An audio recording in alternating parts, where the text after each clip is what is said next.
हमारे इस प्लेटफॉर्म पे, ऑफिसर टेस्ट प्लेटफॉर्म पे आपका बहुत बहुत स्वागत है। और जो भी thank you so much. UPSC से रिलेटेड जो भी छात्र इस सेशन को देख रहे हैं, तो उन्हें उनके लिए ये सेशन बहुत हेल्पफुल रहेगा।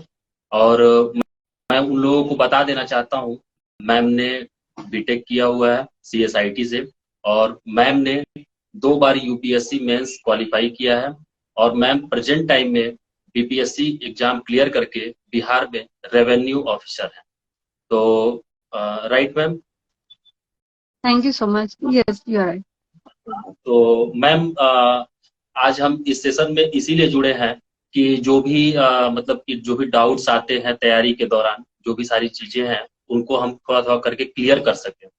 और जो भी हम क्लियर करेंगे, तो वो हम छोटे छोटे पॉइंट्स को क्लियर करेंगे, क्योंकि बहुत सारे यूट्यूब पे ऐसे वीडियोस मिल जाते हैं जिसमें बुक की स्ट्रेटजी वगैरह ये सारी चीजें तो बताई गई हैं, बट जो थोड़ी सी जो छोटी छोटी चीजें हैं, जो कि बच्चों के मन में एक दुविधा उत्पन्न करता है, वो सारी चीजें नहीं बताई जाती हैं।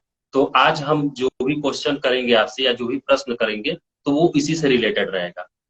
तो मैम, मेरा सबसे पहला प्रश्न आपसे यही रहेगा कि अगर कोई भी एक नया विद्यार्थी है जो कि आईएएस की प्रिपरेशन करने के लिए आ रहा है दिल्ली, या वो अपने घर से ही कर रहा है, कहीं से भी कर रहा है, तो वो अपनी तैयारी कैसे स्टार्ट करे, उसकी शुरुआत कैसे करे, ये सबसे बड़ा उसके मन में एक दुविधा रहता है। तो इसके बारे में आप कुछ बताएं। देखिए, इसे मैं पहली बात तो इसे बाइफरकेट करना चाहूंगी कि जब भी कोई जी मैम। प्रिपरेशन के लिए आता है, स्टार्टिंग से ही यस मैम। तो दो तरह के लोग होते हैं। एक तो जो स्टूडेंट होते हैं, राइट फ्रॉम कॉलेज दिल कम, और उसके बाद जी। प्रिपरेशन वो स्टार्ट करते हैं। और दूसरा होता है जो वर्किंग प्रोफेशनल होते हैं, अपने जॉब से इतने सेटिस्फाइड नहीं होते, या फिर सेटिस्फाई होते भी हैं तो फिर उनको थोड़ा रहता है कि समाज में जाकर के थोड़ा कुछ अच्छा करे, और लोगों के बीच रह के लोगों के लिए। तो इसलिए दो तरह से उनको रहता है, तो दोनों की स्ट्रेटजी अलग अलग होती है।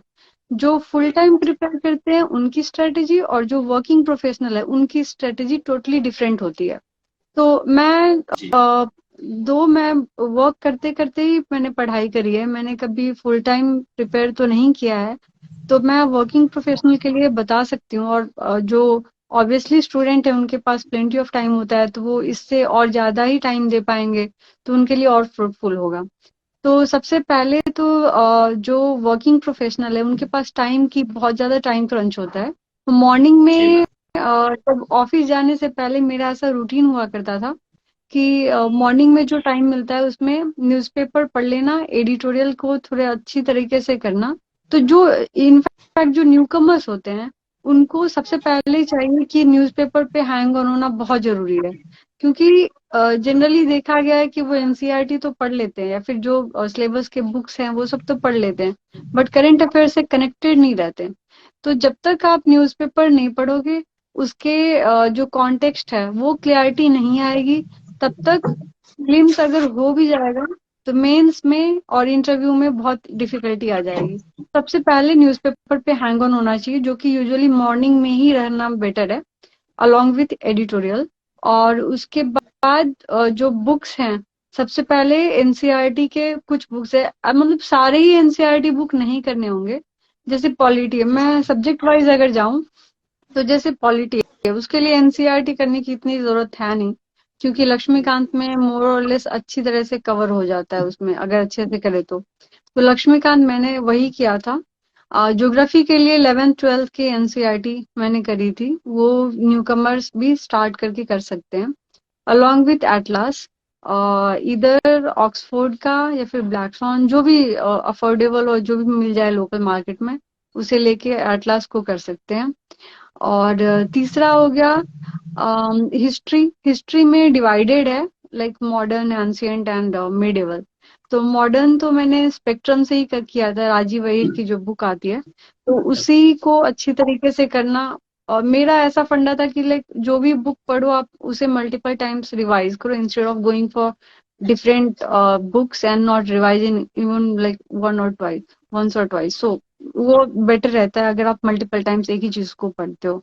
तो वो था। और उसके बाद एनसीएंट के लिए मैंने आर एस शर्मा का पहले सोचा था एनसीईआरटी करने का, वो किया भी था, बट देन तमिलनाडु पे भी मैंने स्विच किया था। तमिलनाडु की बुक आती है, वो काफी क्रिस्प वे में, काफी बहुत सारी इंफॉर्मेशन उसमें रहती है, मैंने वो किया था। और फिर कल्चर के लिए एनसीईआरटी की बुक मैंने फॉलो करी थी, तो वो था।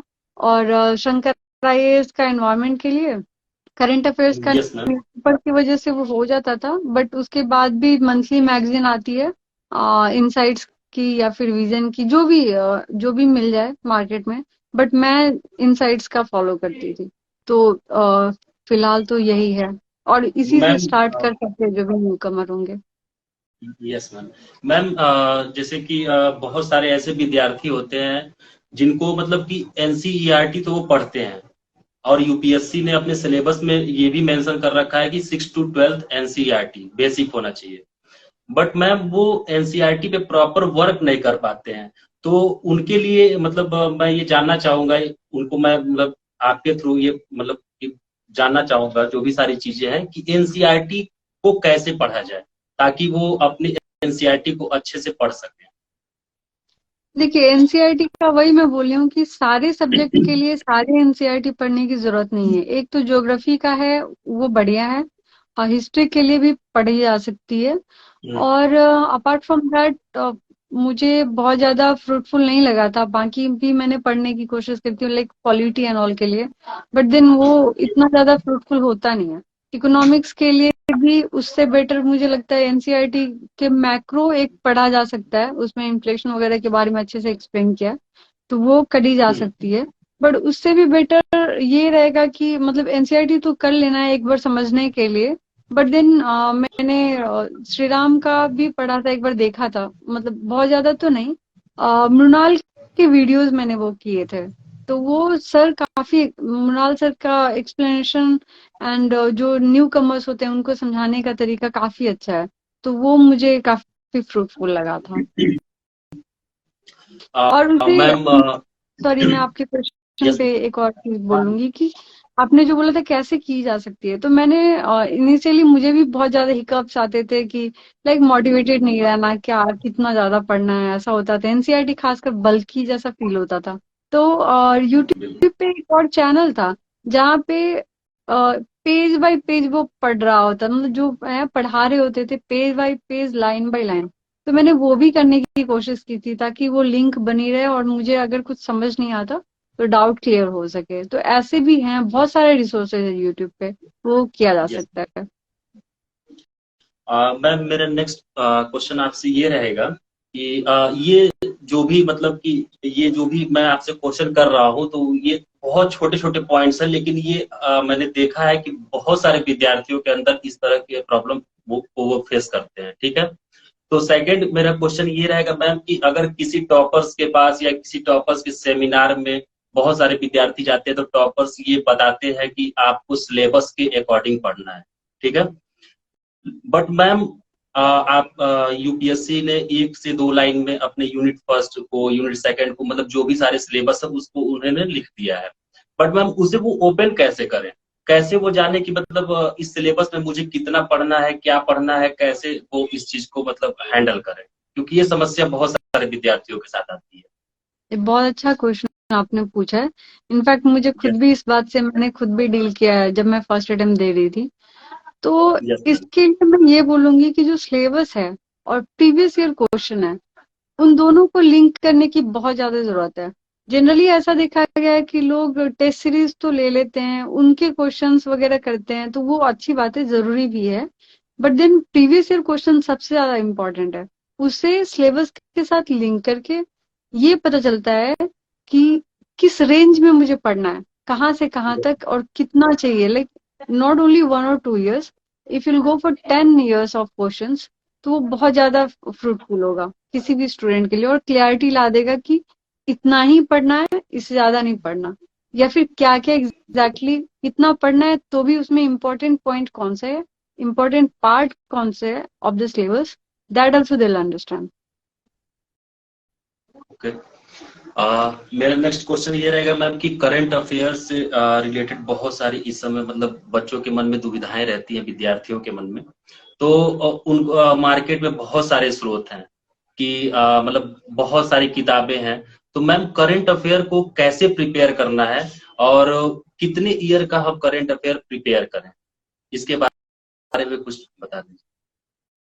देखिए, करंट अफेयर्स पढ़ने के लिए मतलब एक वे है।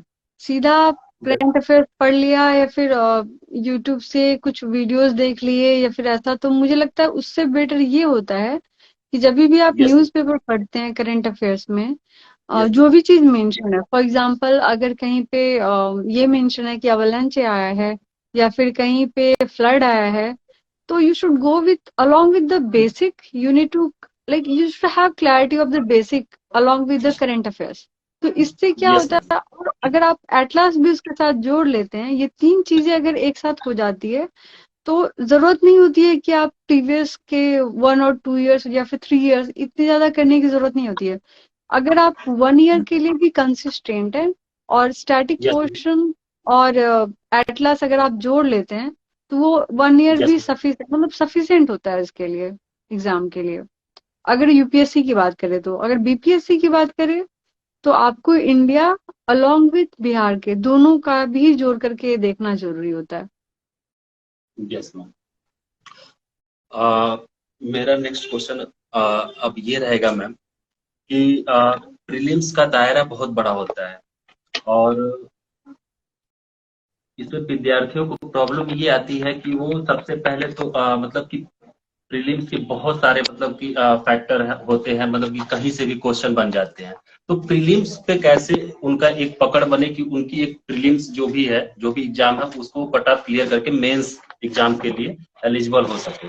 तो प्रीलिम्स के लिए कुछ मैं आपसे जानना चाहूंगा मैम कि प्रीलिम्स में क्या ऐसा स्ट्रेटजी अपनाया जाए। देखिए, सही बताऊं तो प्रीलिम्स बहुत डाइसी है। जी इनफैक्ट मेरे लिए भी बहुत डाइसी था पहले भी, और वो है थोड़ा डाइसी पार्ट होता ही है, इनिशियल फेज है। Yes ma'am. बट देन उसे यस मैम। ओवरकम किया जा सकता है अगर कंसिस्टेंसी रहे इसमें, पढ़ाई यस में। मैम। तो इसे किया जा सकता है, क्योंकि इसमें प्रॉब्लम ये आती है ना कि जब आप पोर्शन को समझ नहीं पाते कि कौन कौन सा पोर्शन है जिसे कंप्लीट करना है।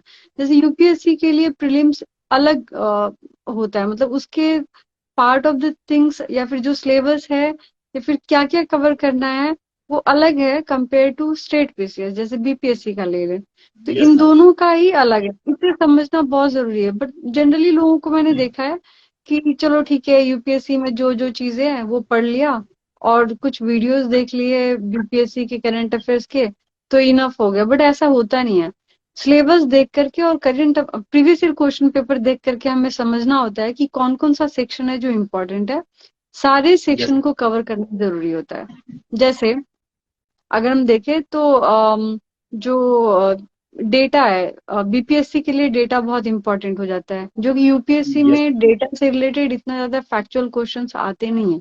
वहां पे कॉन्सेप्चुअल क्लैरिटी जरूरी होती है। कॉन्सेप्चुअल क्लैरिटी वैसे बीपीएससी के लिए भी जरूरी है, बट देन फैक्ट भी बहुत ज्यादा जरूरी होता है।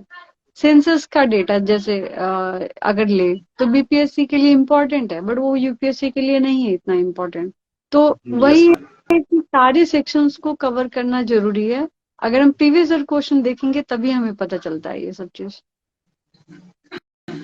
मैम मेरा अगला सवाल आपसे ये रहेगा कि यूपीएससी की तैयारी के लिए मैम कोचिंग किस हद तक सही है, या सेल्फ स्टडी करके आप यूपीएससी क्रैक कर सकते हैं, या कोचिंग लेना अनिवार्य होता है।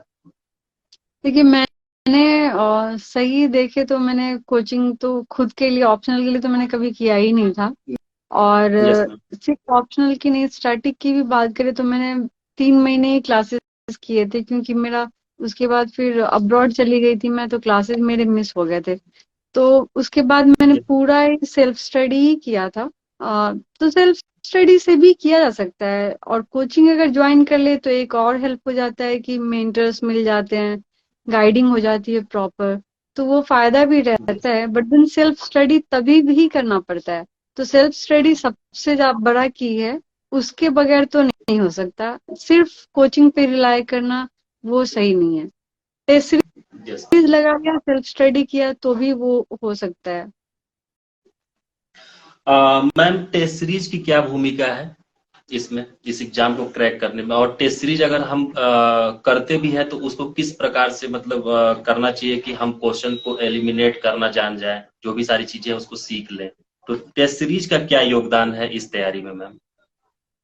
मुझे लगता है कि टेस्ट सीरीज सबसे ज्यादा इम्पोर्टेंट है इस वाले में, क्योंकि टेस्ट सीरीज से हमें ये पता चलता है कि कहाँ पे कौन सा पोर्शन है हमारा जो यस।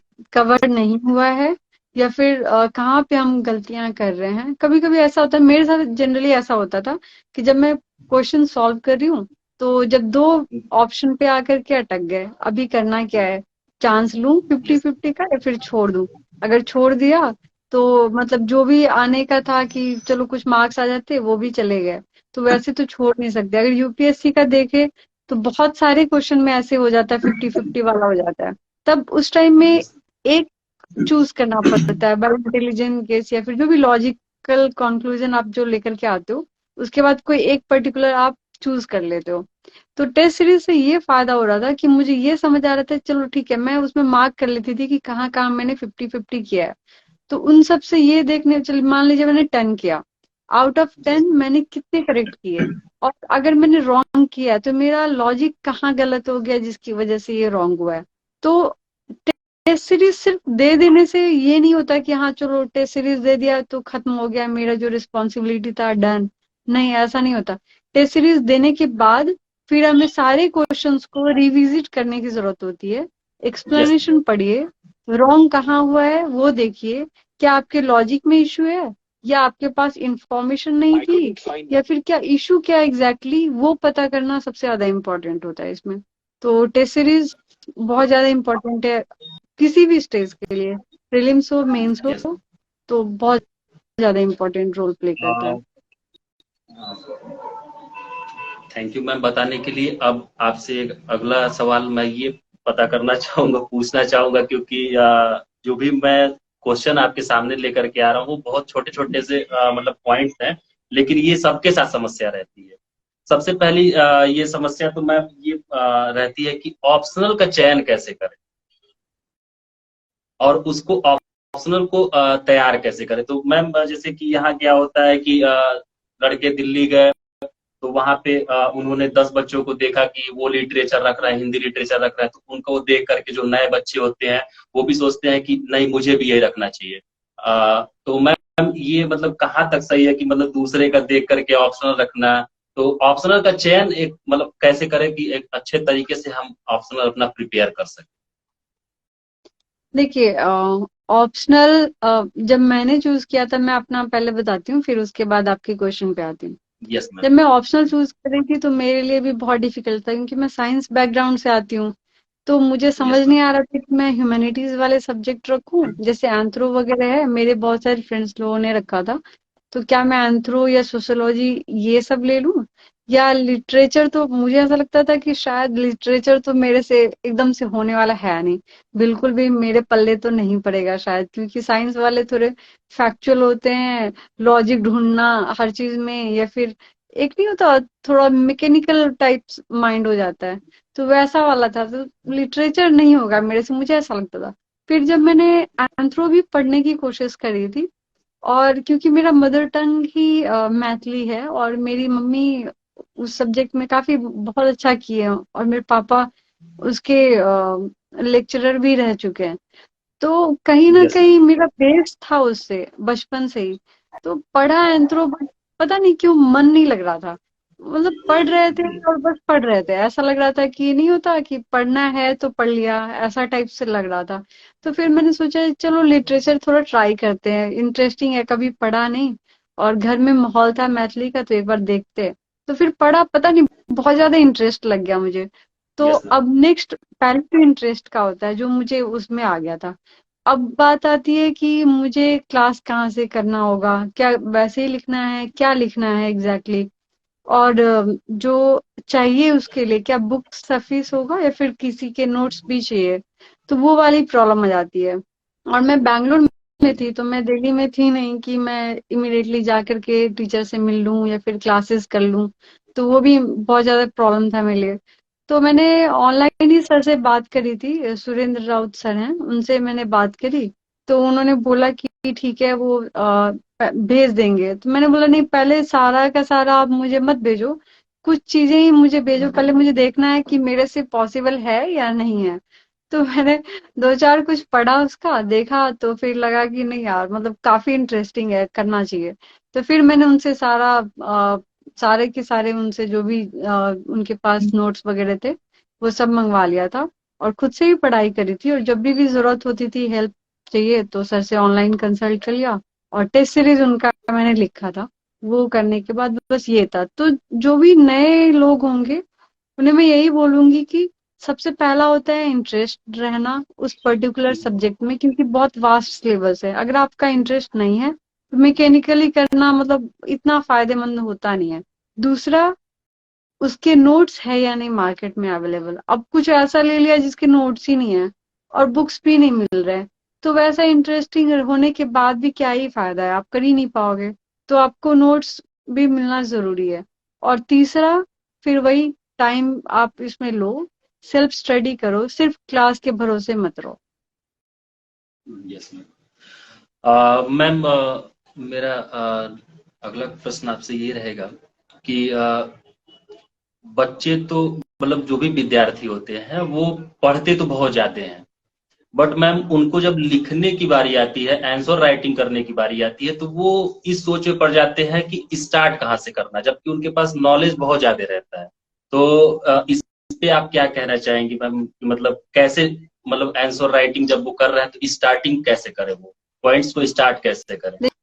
देखिए, ये सेम प्रॉब्लम एक्चुअली मुझे लगता है कि 90% लोगों के साथ आता ही होगा। बिल्कुल। समझ ही नहीं आता बिल्कुल। वह इंट्रोड्यूस क्या, मतलब इंट्रोडक्शन में क्या ही लिखूं, स्टार्ट कैसे करूं। बॉडी के लिए तो मुझे पता है, जैसे ये फॉर्मेट जनरली चलता है कि इंट्रोडक्शन लिखा, बॉडी लिखा, कंक्लूजन लिखा, या फिर वे फॉरवर्ड लिखा, ऐसा कुछ रहता है। ये जनरली सभी लोग फॉलो करते हैं। तो बॉडी में चलो पता है, क्वेश्चन जो पूछा है वो एड्रेस कर देंगे। स्टार्ट कैसे करें, इंट्रोडक्शन क्या लिखे, या फिर कभी कभी ऐसा होता है कि लिख लिया लेकिन खुद ही पढ़ा तो अच्छा नहीं लग रहा है। तो इनिशियल फेज यस। में ये हिकअप्स आते ही आते हैं। अगर आप स्टार्ट ही नहीं करोगे तो फिर आप इम्प्रूव ही नहीं कर पाओगे कभी भी। तो मुझे लगता है कि जैसा भी आपको समझ आता है पहले आप स्टार्ट करो, कुछ भी लिखो। आपको खुद लगेगा कि क्या ही बकवास लिखा है मैंने, फिर आप खुद ही जी। सुधारोगे। अगर आप लिखोगे ही नहीं, आपको लगेगा कि मैं एकदम परफेक्ट होकर के, परफेक्शनिस्ट होकर के उसके बाद में लिखूंगा तो मेरा एकदम एक बार में एकदम बढ़िया लिख पाऊंगा। वो तो इतना ज्यादा नहीं होता, वो नहीं होता। आपको इम्प्रूव करने की जरूरत होती ही होती है। तो आप ऐसा कर सकते हैं, विजन आईएएस के साइट पे बहुत सारे टॉपर्स के कॉपी होते हैं, आप ये। उनको देखो। आप उनसे देखो कि वो स्टार्ट कैसे कर रहे हैं, आप क्या लिख रहे हैं, वो आपने सही स्टार्टिंग करी है या फिर उसमें किस तरीके से लिखा है। उसको कंपेयर करो, बॉडी से कंपेयर करो, क्या है क्या नहीं है, क्या मिसिंग है। उसके बाद वो जैसे जैसे आप लिखेंगे, बेकार लिखेंगे, इनिशियल फेज में सही में बहुत बेकार लिखेंगे, फिर धीरे धीरे क्वेश्चन को एड्रेस करना सीखेंगे और तभी वो बेटर हो पाता है। यही वजह है कि बहुत लोग प्रीलिम्स तो क्लियर कर पाते हैं, mains yes ma'am. Mains clear नहीं हो पाता रहता है। Yes ma'am. मैम, मेरा अगला सवाल ये रहेगा आपसे कि जैसे तैयारी के दौरान मैम बहुत सारे स्ट्रेस आते हैं, ठीक है, तो इस स्ट्रेस को कैसे मैनेज करें? बहुत सारी मतलब समस्याएं रहती हैं, बहुत स्टूडेंट के साथ ये समस्या रहती है, तो वो कैसे कूल माइंड होकर के अपनी प्रिपरेशन को अच्छे से करें? देखिए, स्ट्रेस के क्यों आ रहे हैं स्ट्रेस, सबसे पहले तो उसका रीजन समझना जरूरी है। दो तीन यस चीजों मैम। का सबसे बड़ा फैक्टर होता है, एक तो फाइनेंशियल इश्यूज होते हैं, दूसरा यस होता मैम। है कि सोशल वाला, घर का माहौल कैसा है, किस तरीके की सिचुएशन है। तीसरा होता है पीयर प्रेशर, उससे भी स्ट्रेस आता है।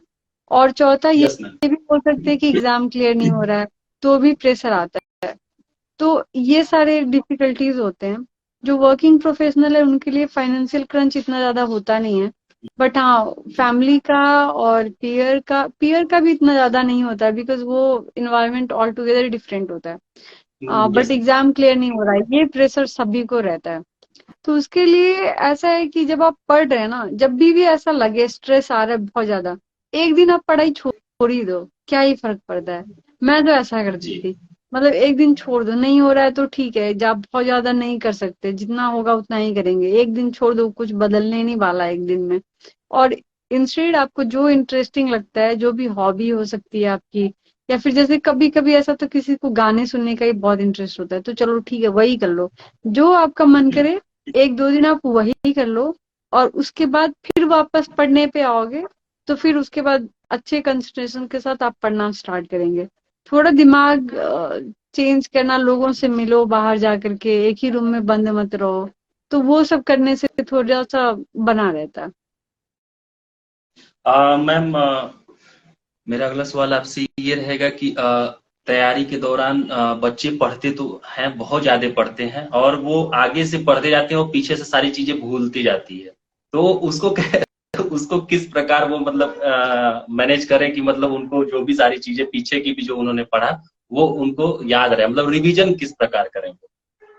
देखिए सिलेबस इतना बड़ा है ना, और इतना ज्यादा पढ़ना जी। है, इतने सारे बुक्स हैं, तो वो तो होना ही है। ह्यूमन टेंडेंसी, अगर नहीं भूलेंगे तो फिर पता नहीं दिमाग क्या ही हो जाएगा।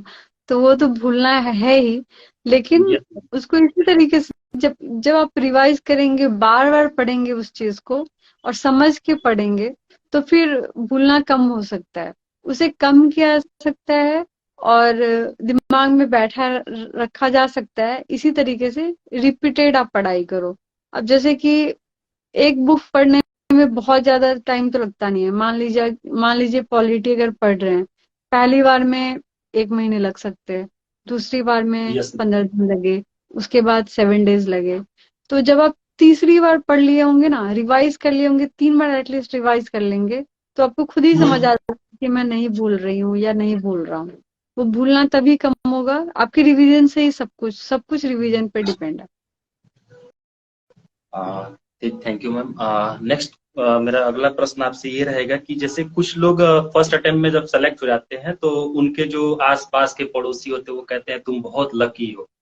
तो मैम इस एग्जाम में लक का कितना इम्पोर्टेंस है, इसके बारे में मुझे कुछ बताइए, क्या ऐसा देखिए है? लक लक इम्पोर्टेंट तो है, मैं इसको डिनाई नहीं कर सकती हूँ, मैं फेटलिस्ट पर्सन हूँ, तो मैं इस पे, हम्म। फेट पे बिलीव करती हूँ।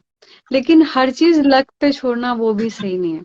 ऐसा नहीं बोल बिल्कुल। सकते कि आपने पढ़ाई नहीं करी और फिर जा करके दे रहे एग्जाम और नहीं हुआ तो बोलेंगे अरे यार मेरा तो लकी काम नहीं किया, ऐसे नहीं होता। मतलब यस मैम। 1% या 2% या 5%, लेट से, इतना फेट काम करता है, लक काम करता है, लेकिन बाकी का 95% आपका हार्डवर्क है, वही काम करता है। Yes ma'am. मैम, जैसे कि क्योंकि मेरा अगला प्रश्न सॉरी, आपसे ये है। आई एम सो सॉरी, मैं आपको हेलो। इंटरप्ट करना चाहूंगी यहाँ पे। Yes ma'am. क्योंकि मेरे बहुत सारे फ्रेंड्स हैं जो प्रिपेयर कर रहे थे मेरे साथ है, मतलब मेरे ऑफिस से तो दिन मैं जितनों को जानती थी प्रिपरेशन में, most of yes ma'am. Them got selected somewhere. या तो कुछ लोग यूपीएससी में है, या बीपीएससी में, या फिर यूपीपीसीएस में, but then they got something. ऐसा नहीं कि बैठे रह गए, लक नहीं है तो कहीं भी सिलेक्शन नहीं हुआ, ऐसा जनरली मैंने नहीं देखा है। अगर अच्छी तरह से पढ़ाई करते हैं, तो अगर यूपीएससी नहीं हुआ तो स्टेट पीसीएस से कहीं तो है, बट सेटल्ड है। यस मैम, मेरा अगला प्रश्न ये रहेगा कि विद्यार्थियों में ये भी एक समस्या बनी रहती है कि क्या जैसे टॉपर्स बोलते हैं कि मैं एग्जाम से पहले 12-12 घंटे पढ़ता था, तो क्या मैम 12 घंटे पढ़ने से होता है सिलेक्शन, या हम उस टाइम पीरियड को कुछ कम करके भी देख सकते हैं? अब मेरे पास 12 घंटे तो थे नहीं तो मैंने तो कभी आज तक इतने ज्यादा टाइम पढ़ाई करी नहीं है, 12 घंटे या 14 घंटे, मतलब पॉसिबल ही नहीं था मेरे से। तो मैं ये बोलूंगी कि हाँ, पढ़ना जब एग्जाम नजदीक आता है तब इम्पोर्टेंट होता है। 9 आवर्स मैं उसके बाद छुट्टी ले लेती थी, तो उस टाइम में 9 आवर्स 10 आवर्स भी हो जाता था यस एग्जाम के मैम। टाइम में, like 1 month before that. But उसके पहले इतना टाइम मैं नहीं दे पाती थी। मॉर्निंग के 2-3 घंटे दे दिया, और इवनिंग के 3-4 घंटे दे दिया। अब जितने भी पढ़ो ना, आप पूरा फुल फोकस होकर के पढ़ो, और एक सिलेबस बना लो कि चलो इतने दिन में मुझे ये चीज कंप्लीट करने हैं, और वो कंप्लीशन पे आप ध्यान दो। और ये नहीं कि चलो 1 घंटे ये सब्जेक्ट पढ़ना, 2 घंटे ये सब्जेक्ट पढ़ना। उससे बेटर मुझे लगता है कि आप टारगेट सेट कर लो कि इतने चैप्टर्स खत्म करने हैं, instead of going for like one one hour मुझे ये पढ़ना है।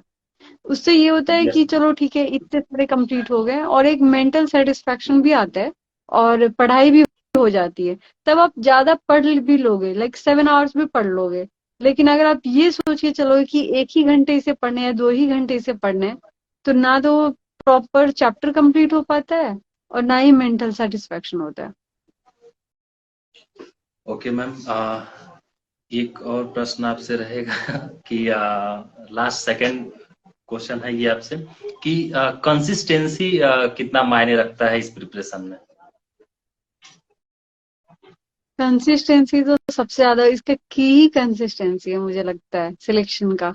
अगर आप यस कंसिस्टेंट नहीं रहोगे तो एग्जाम भी आपके साथ कंसिस्टेंट नहीं रहेगा। यहाँ बिल्कुल। आप कंसिस्टेंसी नहीं बनाओगे तो वहां फिर पास फेलियर का वही हो जाता है, इश्यूज हो जाते हैं। तो जो भी आप पढ़ रहे हो, चलो आप 4 ही घंटे पढ़ो ना, 2 ही घंटे एक दिन पढ़ लिया, अगले दिन 8 घंटे पढ़ लिए, लेकिन कंसिस्टेंट वे में पढ़ाई तो करते रहनी है। Yes at least ma'am. मुझे लगता है कि न्यूज़पेपर कभी नहीं छोड़ना चाहिए। आप नहीं भी पढ़ने के मूड में हो ना, फिर भी न्यूज़पेपर पढ़ लेना चाहिए। क्या हो रहा है कम से कम इसी बहाने कि चलो ठीक है, एक मूवी की तरह ही देख लेना चाहिए। आईआर ही देख लो, जो कि बहुत इंटरेस्टिंग होता है, क्या चल रहा है देश दुनिया में वही देख लिया। तो पढ़ाई तो रोज ही करना मुझे लगता है सबसे ज्यादा इम्पोर्टेंट है, भले ही 6 घंटे ना करो। मैम अभी मेरे पास कुछ मैसेज आ रहे हैं, जो बच्चे लाइव सेशन देख रहे हैं, तो उनमें से एक मैसेज के थ्रू ये क्वेश्चन पूछा जा रहा है कि न्यूज़पेपर कौन सा पढ़ें? मैं द हिंदू पढ़ती थी न्यूज़पेपर, और और लोकल हिंदी न्यूज़पेपर तो माध्यम वाले अगर विद्यार्थी हैं तो उनके लिए? हिंदी माध्यम का I am so sorry but मुझे नहीं पता, क्योंकि मैंने कभी पढ़ा नहीं है, तो मैं मिसगाइड नहीं करना चाहूंगी। Yes ma'am. और मैम मेरे पास अगला क्वेश्चन ये आया है कि प्रेशर से रिलेटेड जो भी मैंने पूछा था कि जो भी स्ट्रेस होता है, तो इसमें ये आया है कि मैम अगर किसी को फाइनेंशियली प्रॉब्लम है तो वो इन सारी चीजों को कैसे हैंडल करे और उसको तैयारी में कितना टाइम देना चाहिए प्रॉपर? 2 साल, 3 साल, ऐसे उन्होंने पूछा है, अपना एक प्रश्न पूछा उन्होंने, तो इस पे क्या? देखिए, फाइनेंशियल क्रंच मुझे लगता है कि ये तब होता है जब आप कोचिंग क्लास ले रहे हो और उसमें पैसे लगते हैं। एक तो यस वो मैम। होता है, दूसरा होता है टेस्ट सीरीज में पैसे जाते हैं, तीसरा यस मैम। होता है बुक वगैरह खरीदने का, और अगर आप दिल्ली में स्टे कर रहे हो तो स्टे के कॉस्ट वगैरह आता है, जो मुझे लगता है। तो कोचिंग क्लास तो आप एक ही बार करोगे, हर बार तो कोचिंग क्लास करोगे नहीं, एक बार में आपको गाइडेंस मिल जाती है तो बार बार करने की जरूरत नहीं होती है। वैसे ही बुक्स है, एक बार ले लिया, जैसे पॉलिटी अब ले लिया लक्ष्मीकांत, तो बार बार तो आप खरीदोगे नहीं, तो वो एक बार हो जाता है। और पैसे लगते हैं टेस्ट सीरीज में, जो प्रीलिम्स के हो या फिर मेंस के हो।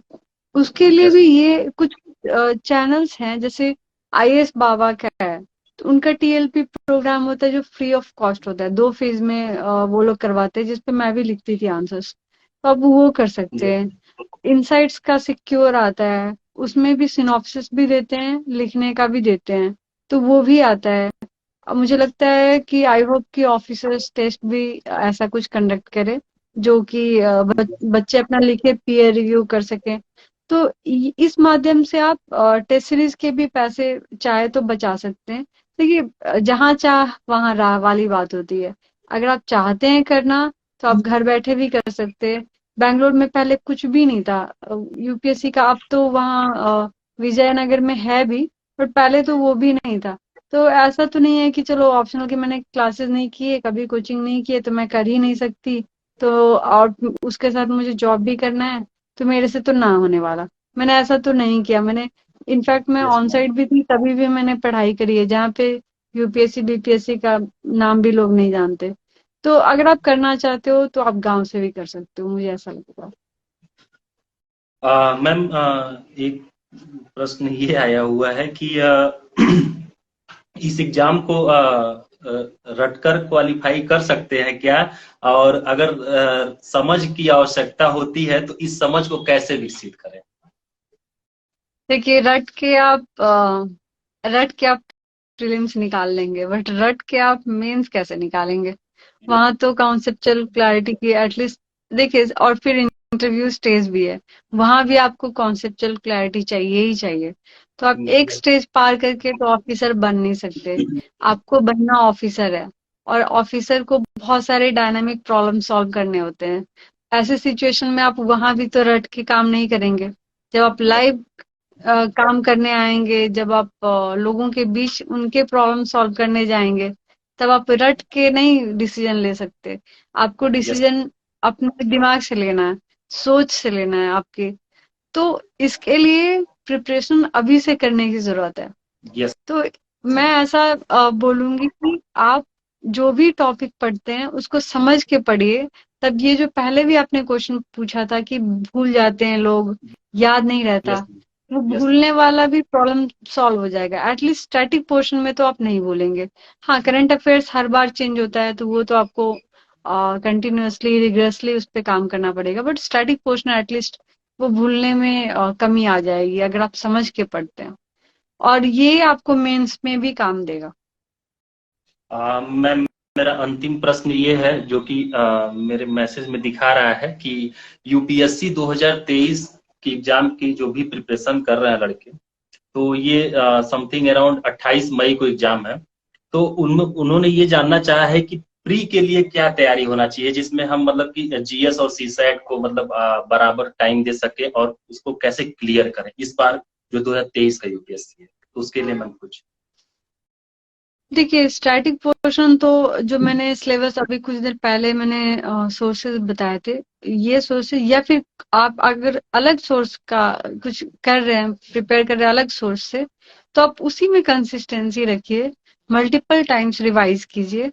और करंट अफेयर्स आप किसी भी एक मैगजीन को उठा लीजिए। न्यूज़पेपर तो रोज पढ़ना ही है, एडिटोरियल रोज करना ही है, लेकिन जो मंथली मैगजीन होता है आप उसे कंप्लीट कर लीजिए। बाद में एंड में एक और चीज आता है, मैंने लोगों को देखा है, 365 के पीछे भागना, चाहे वो विजन का यस। हो या इनसाइट का हो। मुझे आई थिंक मुझे नाम नहीं लेना चाहिए डिफरेंट कोचिंग क्लासेस के, बट देन जो रियलिटी है वो मैं बस बता रही हूँ।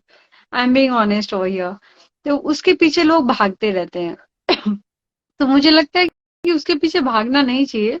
अगर आप मंथली मैगजीन कर लेते हैं और न्यूज़पेपर कर लेते हैं, तो ये इनफ होता है। यस मैम, जो भी सारे प्रश्न थे यहाँ पे खत्म होते हैं। और मैम, अब बस आपसे ये जानना चाहता हूँ कि आप इन सारे विद्यार्थियों को अपना एक कुछ क्या सजेशन देना चाहेंगी?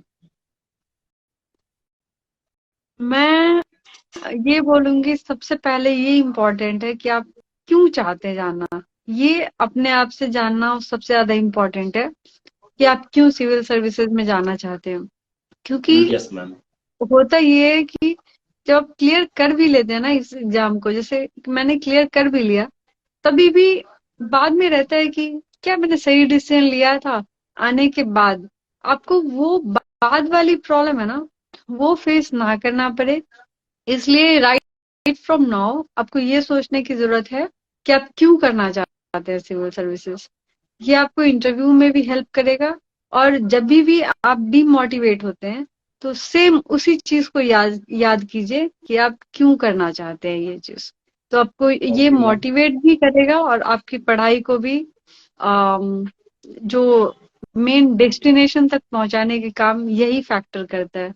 वाई। Yes ma'am. तो यहाँ पे हमारे क्वेश्चन की जो भी श्रृंखलाएं थी वो खत्म हुई। और बहुत बहुत धन्यवाद मैम आपका कि आप हमारे थैंक यू सो साथ मच। अपना इतना कीमती समय दी आप, ठीक है। और इससे सारे विद्यार्थियों को बहुत हेल्प मिलेगा और वो काफी अच्छा करेंगे। तो thank you ma'am. Thank you so much. Thank you so much for having me on this platform.